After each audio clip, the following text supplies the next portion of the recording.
Good afternoon, everyone, and welcome to A Gathering Place. And today we have a fascinating topic. What is ranked choice voting?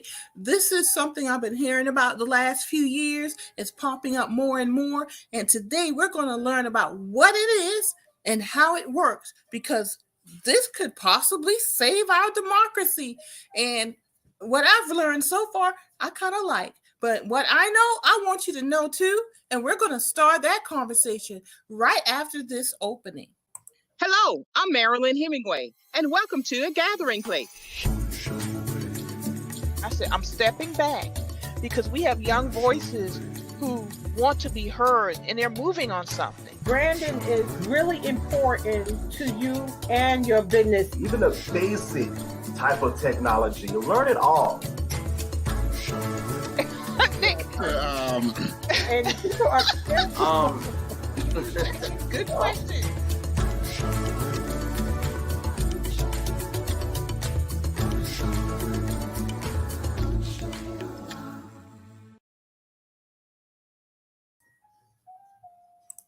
Well, we're back. And as usual, folks, we're going to ask you if you have questions about today's topic, drop it in the comment section. And also in the comment section, I'm going to drop a link to a petition we want you to sign so we can encourage our elected officials to take a look at ranked choice voting and maybe make it happen. But we also want you to make an informed decision. And that's why I have our special guest today. So make sure you drop your questions in the comments section. We're ready for those questions. I'm going to start with our first guest, Miss Nicole Sanchez. She is a founding leader of Better Ballot South Carolina and has served as the president and chair since its founding.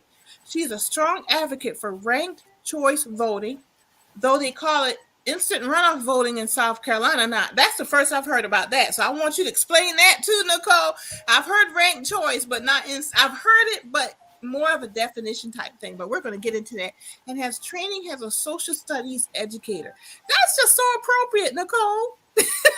I didn't know you were a social studies educator. That is so appropriate. Our next guest is Miss Diane Silver. She is the program manager for the state and local advocacy at Fair Vote, working to support ranked choice voting legislation and ballot measures across the country. All right now. She also lives in North Carolina, our neighbor up north, and is a founding leader of Better Ballot North Carolina. Diane has expertise in conflict resolution and behavior, and in politics, that is very handy skill. And behavior change theory, and well has alternative voting methods for a better representative democracy. In a previous life, she had a career as an environmental educator, very good, because Gullah Geechee, we are all about the environment, in which she focused on water quality protection and stream restoration, as well as a short stint teaching middle school math and science. She has been an advocate for ranked choice voting for over 20 years. Wow, it's been around for a while. Believing it to be the best method for fair representation for our diverse society, regardless of political leaning. And of course, we have joining us today Mr. Frank Knapp, President and CEO of the South Carolina Small Business Chamber of Commerce. Of course, the Gullah Geechee Chamber, we belong to that chamber. We're a big advocate for small businesses. He's also the director of Business for Democracy, a national campaign of the American Sustainable Business Network, which is partnering with Rank the Vote to advocate for ranked choice voting. It is wonderful to have all three of you here today, the experts. All right, so we want to go ahead and dig into this and learn about ranked choice voting. So, first question, Nicole, you volunteered to answer this question. It seems like you're the expert. What is ranked choice voting? So at its base, it is an upgrade to the way that we currently vote. Right now, you pick one. If your person doesn't win, that's that. If they do win, great. If they don't, oh well. But with ranked choice voting, you can rank your candidates. And by ranking them, there are a lot of additional benefits to it. So the first one, let's just talk about the instant runoff voting versus ranked choice voting. So they are the exact same thing. The only reason we call it instant runoff voting in South Carolina is because we have runoffs. And one of the big benefits for South Carolina is that those runoffs are no longer necessary. Since you're ranking your candidates, you can do an instant runoff with the candidates. And because of that, you don't have to come back again in 2 weeks. You don't have to pour more money into a campaign that should already be over. And it's better for the candidates because then they don't have to spend the money, and it's better for the government as well because they're putting our hard-earned tax dollars into running these elections that they just don't need to run. So saves time and money right there. But it also has a lot of other benefits. It increases representation by eliminating vote splitting and spoiler effects.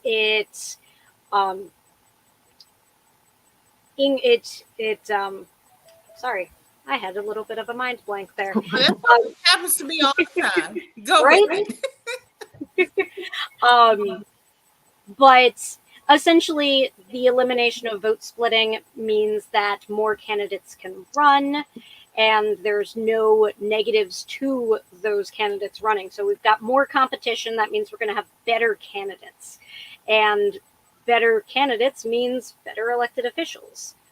There's also a reduction in mudslinging and polarization because you can't just talk to your base anymore, and you can't insult your opponents because you're trying to court your opponent's voters in those second and third slots.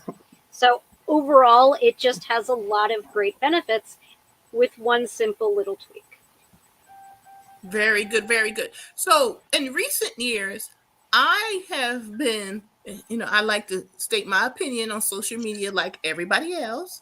I've said, we kind of might need to look at a parliamentarian system of government because my thought is that forces you to negotiate. You're not just talking the talk, but for you to gain a majority to run government, you have to be kind to others, if you will, work across the aisle to get enough votes. You actually have that built-in system. It sounds like ranked choice voting or instant runoff voting, has noted in South Carolina, definitely encourages candidates to not attack each other, but be nice to each other because you might need those votes on election day. And I hear those heads. I see those heads nod. So clearly, I'm getting some of this. I'm getting this, and actually, I'm getting probably most of it. I've heard it enough, and I think this is a pretty good system and everything. So, thank you, Nicole, for that clear and understandable answer. I'm going to go to Frank to ask. Frank, you're the South Carolina Small Business Chamber. You're working with Better Ballot, South Carolina, and North Carolina. But what does this really mean? Why should small businesses be concerned or supportive of ranked choice voting / instant voting system? Thank you, Marilyn. We appreciate the opportunity to be on your program. We do appreciate it. And I think everybody needs to understand also that you serve on my board of directors. So we appreciate all that. Look, are people really satisfied with the way government operates? Yeah, I think the average person, the answer is no. I think the average small business owner, the answer is no. It's hyper-partisan, too much negative, mudslinging, as Nicole indicated, not really focusing on solving problems, on trying to bring about a consensus to a solution.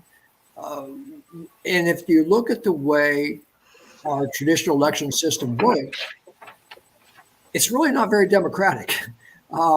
In a election where there's primaries and then a final general election, well, there's a very small number of people vote in the primaries on either side, but they pick who's going to be available for everybody else to vote for. Well, that's not very democratic. It's much better to have all the names on one ballot and let everybody rank the order, and so that at the end of the process of recalculating when somebody doesn't get a majority of votes, and the candidates who lost all the way, drops out. But their voters don't go away. Their voters still have a say in who is going to be the eventual winner. By their second preference gets put into the mix. And if you have to do that the third time, that's good. That's fine also. But it ends up with a consensus candidate winning a majority of votes that has reached across the aisle, has looked at other interests, is not just concerned about their small vocal minority of getting them elected. And they're looking at solutions. For small businesses, that means small businesses' voice means something to those candidates. Otherwise, it's simply who's got the most money. Well, small businesses don't have the most money.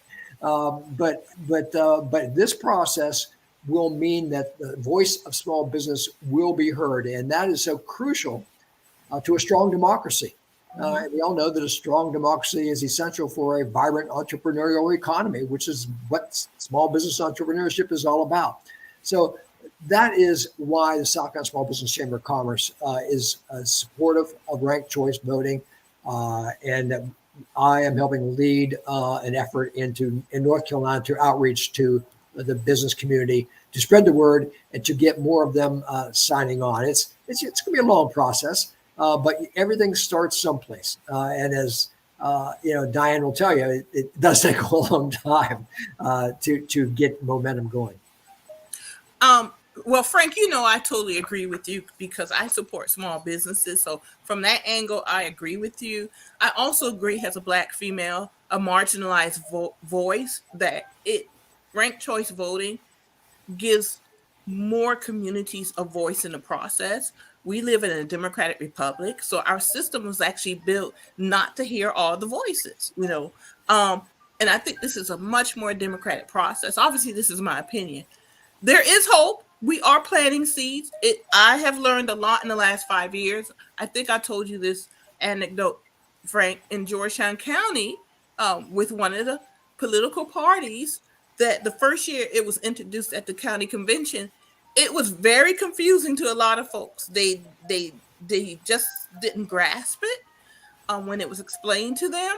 2 years later, when we came back to the county convention, a lot more people understood what was going on, because it's slowly people are learning more and hearing more about ranked choice voting. So when we came back to the next convention, we actually demonstrated how it works.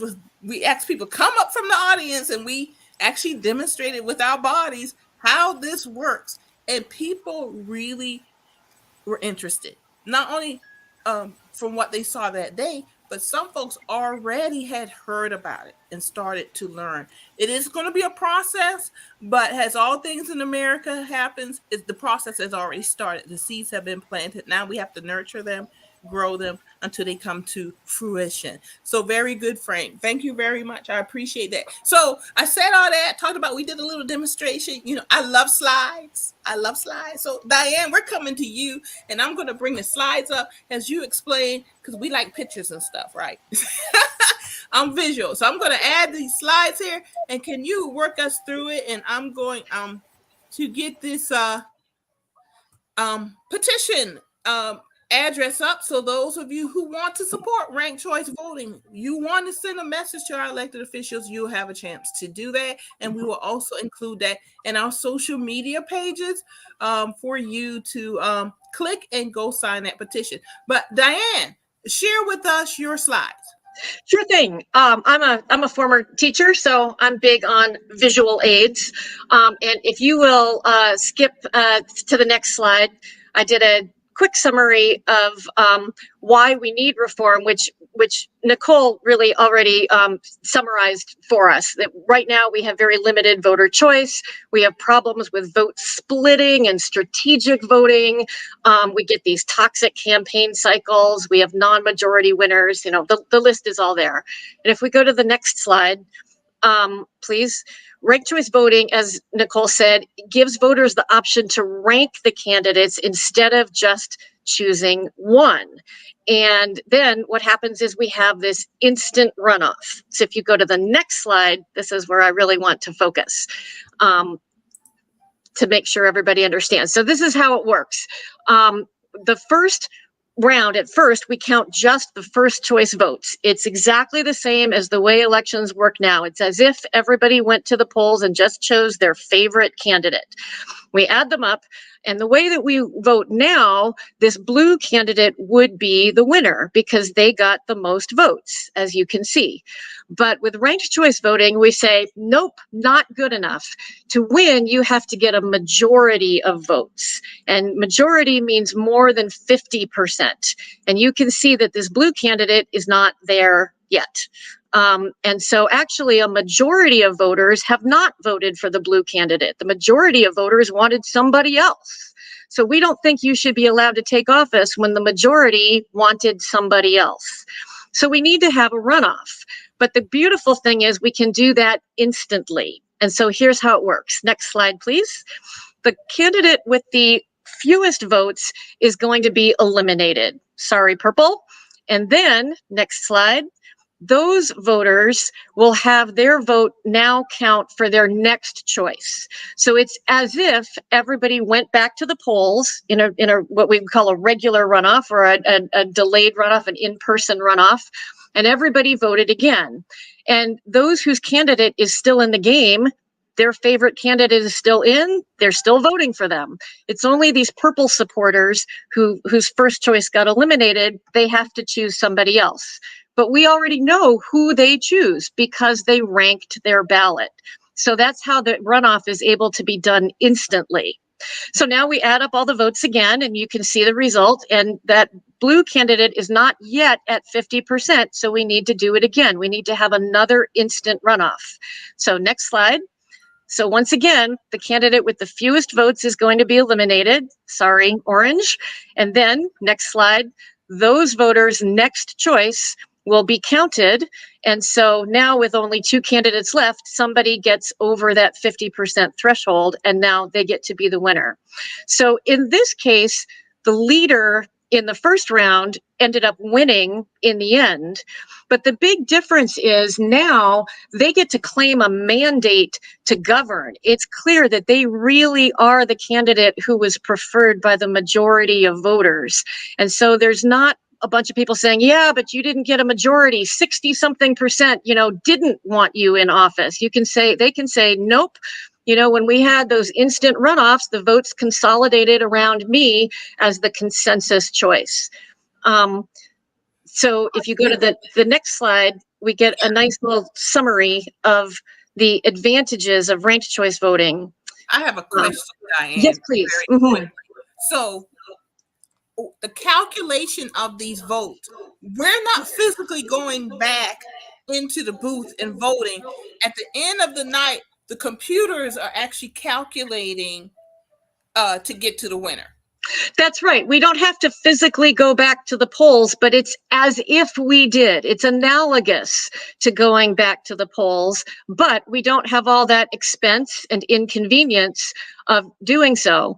And yes, the computer is doing the tallying. And I like to remind people that in our elections today, computers also do the tallying. We already use computers to do that. And ranked choice voting, just like the way we vote now, is fully auditable. There's a paper trail. It can be verified and redone if necessary. So the fact that the computer is doing the calculation doesn't make it any different from the way that we vote now. Very good. So this last slide here shows you the benefits of ranked choice voting, in that it's kind of again what Nicole talked about. We have more voter choice because there's not that risk of vote splitting. If you get two candidates who are pretty closely aligned, you might have a majority of voters who like that agenda, who like that policy basket, but because there's two of them, that majority can get split, and the winner, could be may have the most votes, but they're not who the majority really wanted. So we get a phenomenon often where good potential candidates get told to wait their turn, right? No, you're new in the game. Well, there are lots of young people and first-time candidates who want to run for office, and party leaders or community leaders tell them, hold on, you got to wait your turn, because they know that we can't afford that community, for example, can't afford to have two candidates, because the vote might get split and then neither one of them would win. But with ranked choice voting, that's not a risk anymore. You can run several candidates who are pretty closely aligned, and everybody can vote for their favorite, and then they can vote for their next favorite as their second choice, and their next favorite as their third choice. And if their favorite doesn't win, they can feel confident that their vote will go to that second favorite. So votes can consolidate around whoever has the broadest support in the community. And because ranked choice voting eliminates that risk, we get more good people with good ideas willing to throw their hat in and run for office. We get better campaign civility, like Nicole talked about. We get improved representation, especially for historically underrepresented groups like women, like people of color.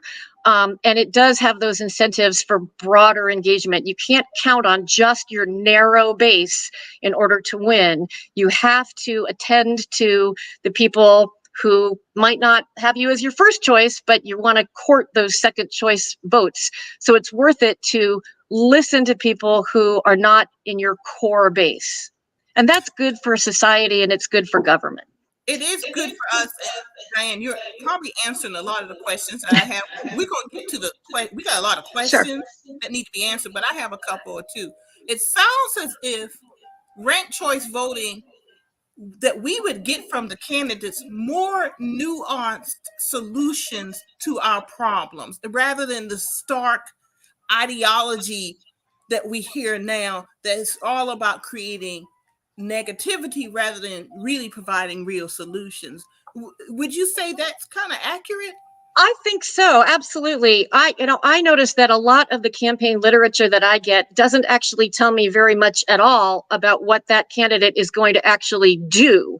What it does is it tells me how terrible the world is going to be if their opponent gets power. They say, we've got to beat so-and-so. The world is going to fall apart if the other person, ends up winning. So be sure to vote for me. And I feel like you haven't told me yet, like, what you believe in or what you're going to do.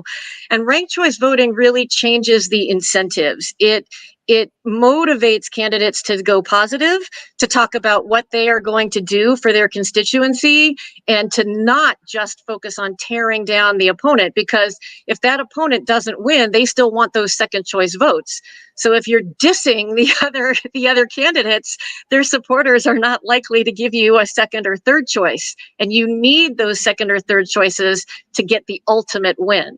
So it really does change those incentives. And I think one of our viewers is definitely picking that up. Back to policy over personalities and party. And I think I can agree with that. And hopefully our experts today can appreciate that sentiment also. So let's go to our viewer questions here. We are nonpartisan, so I see some things kind of talking about Democrats, but we're not going to get into that. But but this kind of is a question that I have also. What South Carolina state representatives and senators support ranked choice voting? But to kind of broaden that, what are you hearing from the parties? Frank, if you want to answer that. Nationally, kind of where are the parties regarding ranked choice voting? What are we hearing from the parties? I'll let Nicole take the South Carolina one, and I'll take the national one. Okay, that'll work. Sounds good. Well, to start with, we have a bill in the State House, 4022. It was co-sponsored by Democrat Jermaine Johnson and Republican Neil Collins. So we have both sides of the aisle supporting it there. Finding support beyond that has been a little bit tougher. There are more of the Democrats are interested in it than some of the Republicans, although we honestly think that there are more Republicans out there who are interested in this reform, but the Republican Party as a whole is not not overly interested in it. The leader of the Republican Party, Drew McKisich, is not a fan of ranked choice voting. But there are a lot of benefits for him and his party. There are, well, Diane will get into this, but both Republicans and Democrats use it to great effect all throughout the country. And the bill number is 4022. We are looking for more co-sponsors for it. We're in the process of trying to get a hearing for it. And to do that, what we have been indicated is that we need more co-sponsors. So if you are in South Carolina, and particularly in a district with a Republican legislator, please contact your representatives and let them know that this is a great idea and it will improve both parties. Very good. And so what's going on nationally, Diane? Nationally, it's very place-based. It's mixed. We have had support from both parties, both major parties, as Nicole has said, in certain places, and we have had opposition from both parties in certain places. And it really depends, what I think, on who is holding power at the moment, and frankly doesn't want to share it, right? So we have had good support from Democrats in certain states. And we've had great support from Republicans. One story that I really like to share is how ranked choice voting really helps to promote fair representation across the board. One example is in Virginia. In Virginia, the Republican Party used ranked choice voting as for their convention, for their nominating convention. And the result was that they ended up nominating the candidates that had the broadest support within the party. And that's a real difference from many traditional primaries. In general, as Nicole said, we find primaries to get low turnout, and they tend to attract the people who are most engaged in the party. And that tends to be the people who are more extreme. And so we know that candidates are incentivized to go extreme in order to win the primary, right? And we've seen that office holders who might be inclined to be bipartisan, to reach across the aisle, to do any kind of compromising, they get punished in the next election, right? The primary has become a verb. Watch out or you're going to get primaried. Right? That means you're going to get a primary challenger who's going to try to take over your seat, and they're going to beat you in that primary because they're more extreme. And that's a problem with our current primaries. So in contrast to that, in Virginia, they used ranked choice voting in their nominating convention, and that means that the candidate with the broadest support across the party ended up winning that primary. And so going into the general election, they had really good unified support from within their party, and they ended up winning the election. The governor is now Glenn Youngkin in Virginia, and he's a Republican. Democrats had held that seat for quite a while. Now we have a reverse story in other states where Republicans have historically held a seat, and then Democrats were able to win with ranked choice voting. So it works both ways, and it doesn't benefit one party over another. What it does is it reflects what the voters really want. It reflects what the majority of voters really want. So what we're seeing is that in different states, one party or the other is supportive, depending on who's getting closed out under our current system. But we think that overall, ranked choice voting is more fair for everybody. It's more fair for both parties, and it's more fair for voters across the board. Did we lose Marilyn? I hope not. I see that Marilyn there we go. There she is. I'm here. I kicked myself out by accident. So forgive me, but we heard it. We got you. So I had a question I forgot. So I forgot. Let me go back to our audit. All right. Let me see. We won't go to that one. Oh, this is a good one. Please explain how ranked choice voting helped electing the recent Chicago mayor. Can anybody answer that? Or answer it in general? It didn't. They didn't. They don't use ranked choice voting yet for the city of Chicago. We have great hopes that they will adopt it in the future. But what we saw is that the Chicago mayor's race was a really great poster child of an example for why we need ranked choice voting. There was something like 17 candidates running for the mayoral seat. And that means that the vote gets fractured in a lot of different directions. I can't pull out of the top of my head what the final vote count was for that race. I'd have to look it up. But we know just in concept that when there are 17 candidates all running, nobody's going to get over 50%. It's going to be split so fractured that win is going to be a relatively low percentage. And so it just makes it's hard for that winner to claim a mandate to govern if they only won, with, 20% of the vote, or I don't want to put a number out there because I don't know what the winning percentage was in Chicago this year. But that's the problem when we have such a crowded field, and ranked choice voting solves that problem. All right, very good. We have another question. What states are looking at ranked choice voting? I don't think any states have actually implemented it, but are there states seriously looking at it? 2 states have implemented it, the state of Maine and the state of Alaska. And other states that are looking at it closely, Oregon right now is at the top of the list looking at it at the state level. And a number of states have bills looking at it potentially for use in the presidential primaries, although it's not a done deal in any of them. And then there are a lot that have it at the local level. Ranked choice voting is actually in use already in over 60 jurisdictions across the country. Most of them are at the local level. And so right now there are more than 90 bills in state houses across the country, bills just like the one in South Carolina. South Carolina is one of those 90 something, where state legislatures are looking at it. So it's the fastest growing reform across the country because it's just common sense.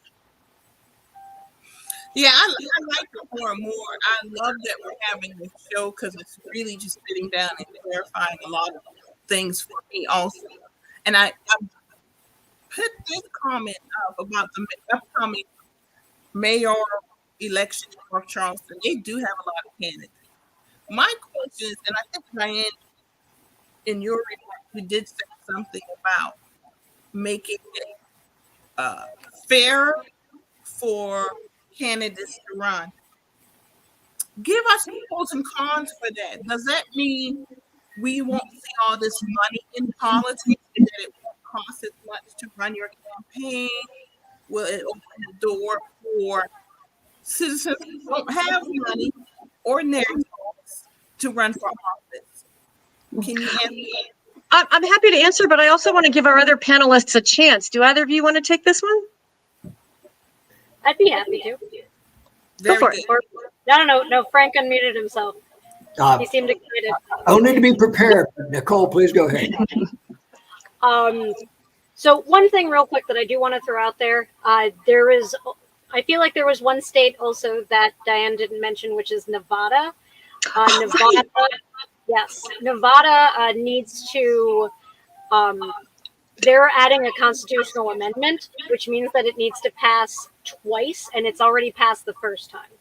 And this would be statewide?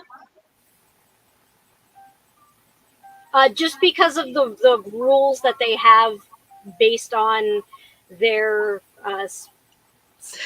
it's because it's a constitutional amendment, and in order to amend their constitution, like a constitutional amendment is a serious thing. And so they make it a really high bar to change the Constitution. So it has to go to the voters twice. And so they're in the middle of that. Thank you, Nicole. I can't believe I completely brain lapsed on that one. No problem. And also, that is a great example. As we know, Nevada is a purple state, and neither the Republicans nor the Democrats are really big fans of it. But the people are. And this is the people speaking. All right. Yeah. Very good. That But little you thing was not me that time. That was the internet. Thank goodness. You had asked about ranked choice voting opening up the field for candidates who maybe don't have as many resources. And I think that is very true. I think a big part of that is because of the incentive to go positive. When somebody is slinging mud at you and accusing you of all kinds of nefarious whatever, you have to play defense. And it's really expensive to get the messaging out, to print more mailers or to get ad time, in order to counter, accusations and negativity that's being flung at you. And if we can just eliminate that negativity from campaigning, it would make campaigning less expensive for everybody. That's just one way that it opens the playing field. Nicole, you want to add more? I do. There is one other thing that I want to add. It also opens the door for a different kind of canvassing for volunteers. So I've canvassed for candidates, and if you see your opponent's yard sign, you just move on. But with ranked choice voting, that isn't an issue anymore. You can still knock on the door and say, my candidate agrees with your candidate on A, B, and C. How about you rank my candidate second? And it really just opens the door for a completely different field, one where there's much more in common and much more just overall common ground that we can build bridges together instead of flaming each other. Very good. And that's to the nuance I was talking about. Yes. That even the voter now is more responsible for understanding the issues and the solutions rather than, I hate to say this, but voting from emotion, from anger or fear. That you should take the time to study as a voter the issues that a candidate is promoting and the solutions that they are offering. And the more and more I hear about this ranked choice voting, the more I like it. Y'all know I already signed that petition. So I'm encouraging everybody watching us right now at the bottom of the screen, go and sign that petition. And also we posted it on our social media channel. So go ahead and click through and sign that petition. Frank, I want to come to you because I want to hear your voice some more. You've talked about the small businesses, but flesh it out some more for us of why small businesses should support ranked choice voting. Well, essentially, look, a small business owner is nothing more than the person next door to you. They just happen to own a small business, but they still have the same concerns as you do. They're the same concern about solving local problems, if this is a local election, or solving national problems. And they're just as upset about who's representing them or nothing getting done or the hyperpartisanship. And none of that is good for a stable policy-making body. And the small business owners really want to have stability so that they can plan for the future. It's very difficult to do that when you don't know who's going to be running next time and get elected by 20% of the vote. So, small business owners understand all that, and that's why they want to do something like this, where it gives everybody an opportunity to have a hand in who's going to elect them. And I just wanted to do two things I wanted to say. The runoffs that we talked about are going to be avoided with the ranked choice voting or instant runoff voting. They're expensive, and they decrease the voters numbers by up to 40%. So you eventually end up with a winning candidate elected by a very small minority of the voters. That can't be good for democracy. So that is a problem. I do want to revisit something you had said earlier about yourself, Marilyn. You're a female, and you're a minority. The statistics, the research done by Fair Vote, and Diane is part of Fair Vote. It's a national organization that supports ranked choice voting. They've looked at the municipal elections that have been in the past, and the conclusion is that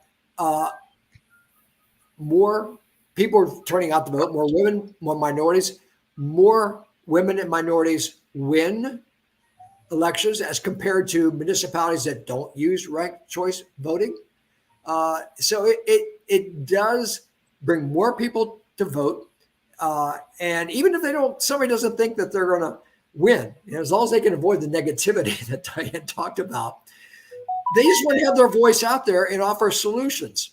But what they do also is they bring out their people who like them, people who may never vote. They're bringing more people to the table to participate, and their votes are going to count until a majority winner is reached. So even though the example that Diane used in the slide about how that blue person who got the most votes in the first round and eventually won, it doesn't always happen.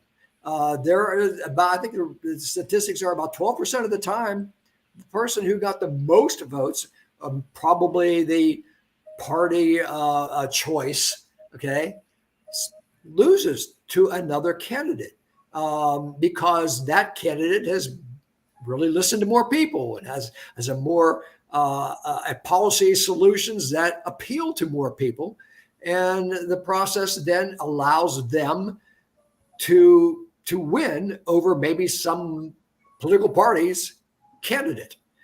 So look, it simply makes sense. It is common sense, as Nicole and Diane said. It's just simply common sense to democratize our election process, to let everybody arrive at a consensus candidate that gets the majority of votes. I think that's well said, Frank, and as you were talking, and both of your points, especially the first one, but both of them are kind of engaged with this, is I look at what's happening now with the debt ceiling, and in such extreme positions. And I wonder if we have ranked choice voting, that the position where they are regarding our debt ceiling would be more moderate and willing to come to the table and negotiate. And it is a small business issue, because if the debt ceiling is not extended, then the economy is going to tank, which small businesses employ over 60 million people. That's real devastation. And you can see the thread when it ties back to if we no longer elected people who hold extreme positions, but during the actual process of election, they're forced to listen. I don't like the word moderate. I said that because Martin Luther King had something to say about moderate, and I agree with him. But to be nuanced in our approach and be forced to listen to the voters, as you just said, not just someone who may look like you, who may live in the same neighborhood, who may have the same income level that you have, but you're forced to listen to the majority of the people. I could chime in on this. I'm hesitant to take any one particular issue and say, oh, if we had ranked choice voting, this or that would be different. I don't have a crystal ball, so that gets dangerous. But what I can say is that ranked choice voting, as I said, changes the incentives both for candidates and for office holders. And so an office holder can be less worried. It's less of a risk to reach across the aisle or to be open to negotiation on any topic, whatever the topic is, if they know that in their next election, it's going to be a ranked choice voting election, and that risk of being primaried isn't going to be as strong. That if that an extreme candidate winning the primary isn't going to be the most likely to win in the general. It changes the dynamics of party politics and what the best strategy is for nominating candidates in the first place when those incentives change. So that's one. The other thing that I think that ranked choice voting changes is that it allows office holders to have, as you've said, Marilyn, it allows them to be more nuanced in their total basket of policies. It's kind of like right now, the party platform and the party power dynamics are such that to be a good Republican or a good Democrat, you have to toe the line on everything. If you stray from the party line, you get punished in the future by being primaried or by not having the support that you need to run in these expensive elections. And with ranked choice voting, it allows candidates to be more nuanced in their range of policy. So they might not consider themselves a moderate. They might be pretty hardcore on most issues, but there might be one issue where they have the freedom to be a little bit more bipartisan. And I would also say that there are many issues where I bet that Republicans and Democrats are not that far apart. It's just that right now we have such an environment that it's not well looked upon to be bipartisan, that nobody wants to admit that they actually kind of agree with the other party. It's like everybody's looking to be as far apart as possible in order to solidify that base. It's right now we have a whole system that incentivizes going to the extreme and trying to be as different as possible, because that's what wins. And so if we change those incentives, then we take the risk out of admitting all those places where, in fact, the two parties probably are pretty close to agreement and could solve a lot of problems if we could unbundle one issue from another. The debt ceiling doesn't have anything to do with all these other issues that people feel really strongly about, but it's in the party's interest right now to use hot button issues to gain support, and then to use all of that support to then drive all the other issues. And we need to unbundle those issues and look at issues on their merits, I think. You said That's that nuance. better than I did. But we are actually wrapping up. I'm going to ask all three of you a question, and I'm going to go to our audience, and I'm going to paraphrase the question a little bit. What would you say to elected officials who have been in office for 20 years or more that fear losing their seat? What would you say to them regarding ranked choice voting? Because as I hear you and I think of the South, this whole show, that are supermajority, many of them are supermajority states, and we're all human. I mean, if I was in the supermajority, and I've been in office a while, so I'm a high-ranking person in the legislature, or whatever, I would not exactly be in favor of ranked choice voting. So our final question, and all three of you can answer this as kindly as you can. What would you say to that official who's been in office for 20 years about ranked choice voting? And who wants to start? Well, I'll just say, if that person's been in office for 20 years or more and they're ready to retire, they'll be all for ranked choice voting because they won't have to worry about getting primary, just as Diana has talked about, and losing their job. We often see this all the time when somebody in one party who's been against something for their entire being in office, then all of a sudden they say they're going to retire. All of a sudden they change their position because they're not worried about losing their job. And so that it is a problem, Marilyn, about how do we get through to the officials that have to make the decision that they are going to move to a different type of election system. It is difficult, especially in North Carolina and South Carolina, where it's the General Assembly that has to give permission to municipalities to use ranked choice voting. Other states don't have this problem. So it is difficult. It's a conundrum. They're the ones that have the power. They're the ones that risk losing their job. Very good, Frank. You made very good points in that one. Thank you very much. And I totally understand what you were saying too. All right. How about you, Nicole? Well, for me, it's kind of simple. Like, if you've been in office for 20 years, then I'd like to think that you're doing something right, that the people you represent like what you've been doing. And as instant runoff voting, ranked choice voting just represents better what the people want, then why would they fear losing their positions? It's just a better way to get at the thing that the voters already want. And if that's what the voters want, then that's what they'll get. Very good. Thank you very much. I think you're a little bit more optimistic than I am. We're going to keep open line. I agree with Nicole completely, and I would add to that number one, again, when you win with a majority vote, you have a stronger mandate to govern. So that would be an incentive. That I think that would be appealing to current office holders.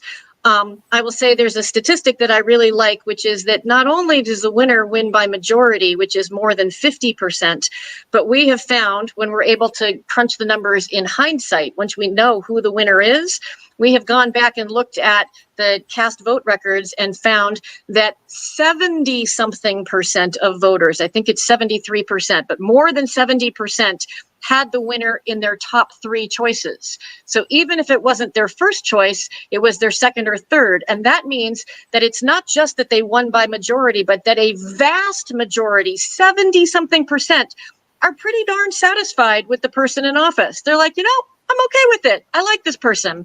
And that means there's a lot less rancor all throughout your term of service. And I think that makes it easier to govern. And the third reason is I think that all office holders recognize that the minute they win office, they start fundraising for their re-election. And with ranked choice voting, it might help give a little bit of breathing space because, again, if we diminish that negativity, the cost of campaigning can go down. And I would imagine that all elected officials would be glad to have that breathing space. So I see lots of advantages for incumbents for why they should, why ranked choice voting would be advantageous.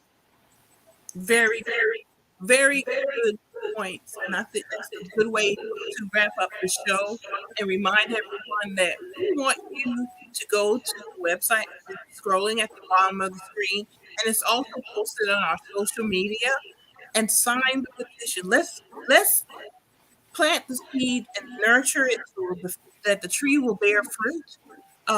Quick question, Diane and Nicole. Are you targeting now just local state races, or do you see in the long term that this would also be a national way of voting for federal seats also? We definitely have goals for federal offices, and we recognize that it's probably a trickle up kind of a thing. We recognize that voters need to get used to it. Election administrators need to get used to it. Candidates need to get used to it. So there is legislation in the federal government to do ranked choice voting for federal offices, and we hope that people will write to their federal representatives and urge them to support ranked choice voting. So it's a both and kind of a game. I have found in my short life, so ignore the record, that the best legislation tends to be from the grassroots up.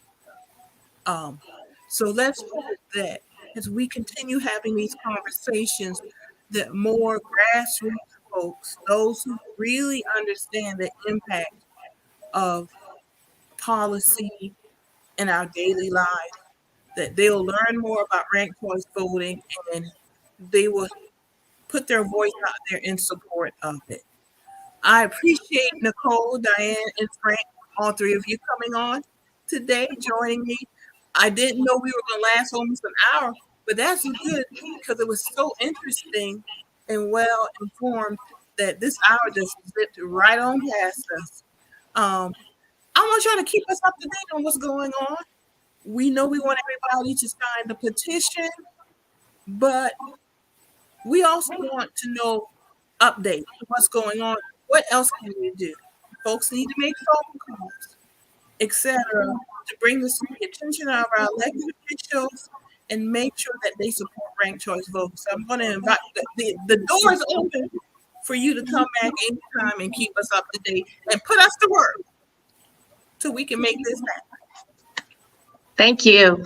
Thank you. We appreciate it. Thank you. Thank you, Frank. Thank you, Frank, for making this happen. We really appreciate it. And everybody go to the petition, go to our social media. We will also post the QR code.